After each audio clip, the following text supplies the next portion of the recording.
Good afternoon, everyone. This is Ashley here with a week 3 update in regards to my road to recovery from my compulsive gambling addiction. So just briefly update, 3 weeks ago, you might have seen the video that I opened up about my gambling addiction, my problem gambling addiction, which has been going on for over 18 years. My invisible addiction, I sort of kept it very much to myself throughout my 20s, early 30s. And I found the courage 3 weeks ago to open up to all my friends and family about all my sort of problems I've been having and how it's been affecting me, and sort of my journey with it, and sort of how it started and how it sort of snowballed, and yeah, sort of where I am now. So where am I now? So I'm in Manchester, and yeah, 3 weeks ago I got in touch with GamCare, the national sort of problem gambling helpline, and they got me in touch with, they told me about a treatment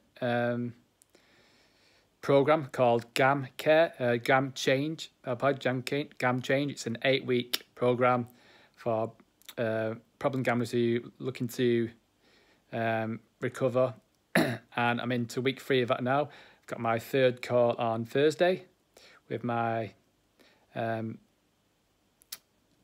sort of a therapist. So yeah, I've had 2 calls so far. It's been really constructive, really productive. Just talking to her about it, and yeah, and it's led to sort of a lot of reflecting about sort of the experience of being a problem gambler, and seeing and sort of reflecting on, okay, what could have been done before to sort of maybe nip it in the bud, sort of previous to this point, and sort of treat myself as sort of fortunate that sort of I'm on the right road now, but I'm also aware that it could have been a lot different. And you know, after doing all the research about attempted suicide rates with gambling, yeah, it could have been a lot different. So yeah, very grateful to be where I am now, and yeah, I think it's definitely needs to be in a more in a conversation in the society about problem gambling, and sort of the dangers and the risks of, and sort of the education about gambling in schools, and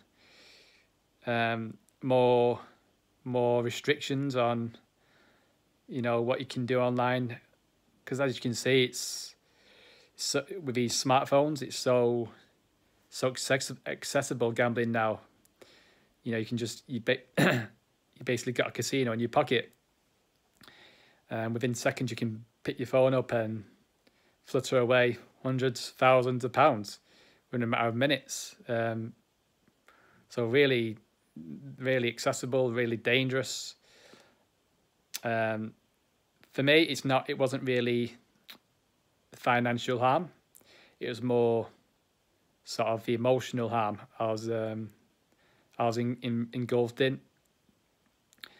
So it was all about just staying at home, analysing bets, tracking bets, constantly attached to sort of if my bet will win or lose, and if I was potentially going to win a big amount of money, the anxiety came in, and yeah, it really affected my mood, sort of throughout my sort of 20s, which led to having a lack of self-worth and sort of feeling really frustrated, aggravated, agitated, and yeah, I believe it was a component to me sort of having so many jobs and jumping from one to so many jobs and affecting my concentration at work and in my studies, and it's affected my relationships and with my family and friends and all the social events. For example, when I was going to social events, I wasn't really there. I was more thinking about, how my bets were doing. I was going to toilets and going outside and checking the golf scores or snooker scores or dart scores, and sort of not telling anyone about this, and just totally not being there, not being conscious. But now I feel liberated that I've finally come out now and sort of told everyone about it, and to get their support. Thanks for all the support everyone's given me so far. Really appreciated, very grateful from everyone. And please do reach out if you want to chat about your gambling, and because in my 20s, 30s, it's just normal. In the 90s and 2000s, it was just, there's no awareness about problem gambling, really. You go to a football, all your mates, all your family with betting is bookie stands in the concourse. It's just a thing you do. You go to bookies before a match, you put your coupons on. And as time's gone on, there's been more casinos. We've got obviously our smartphones to check, to bet, and to track, and to play. And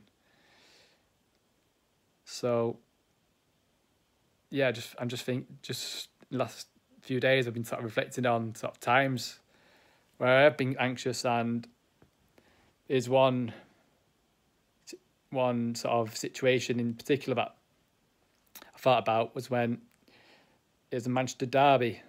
I think it was about 7 or 8 years ago, when I used to have a season ticket, and it's City vs United at the Etihad Stadium. And I had made bets, as I always do before a match, because at this point I couldn't go to a football without placing a bet. I just couldn't do it.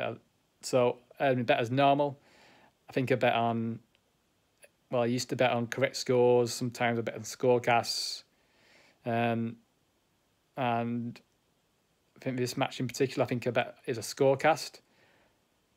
So that's the first goal score and the correct score, and you have to get the same. You have to get the first score and correct score correct to win the bet.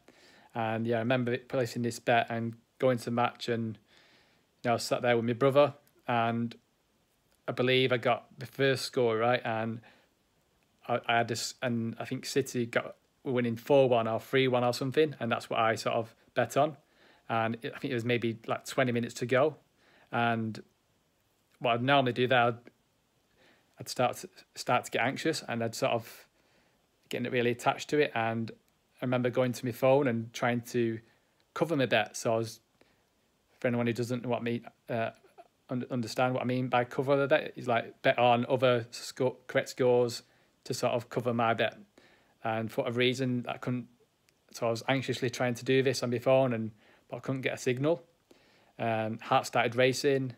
My brother was sat next to me. I wasn't telling him about it, how I was feeling. So I thought, right, what can I do? And sort of fight and flight came in, So I stormed off out the stadium and sort of ran outside the stadium and tried to find a nearest bookies that was open to place a bet on some other scores, so I didn't lose my bet. And I don't think I found the bookies, and I think United scored as I was running around trying to find the bookies. I think United scored, and I lost my bet, and I remember just feeling just that empty feeling, and yeah, obviously they didn't tell anyone, because I felt guilty and I felt ashamed. And I guess that even if I did tell anyone, I'm not sure really what they could have said really to me, because yeah, I think it starts with you. You gotta, take full responsibility for the position I was in.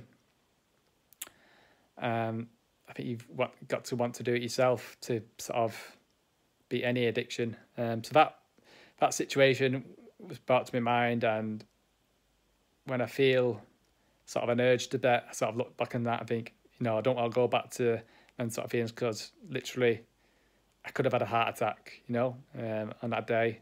My heart was racing so bad, so quickly.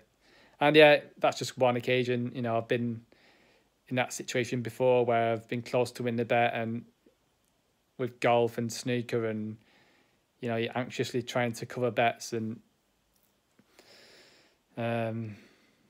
being attached to it and just being involved and not looking after my health, just locking out my social, my friends, not going out,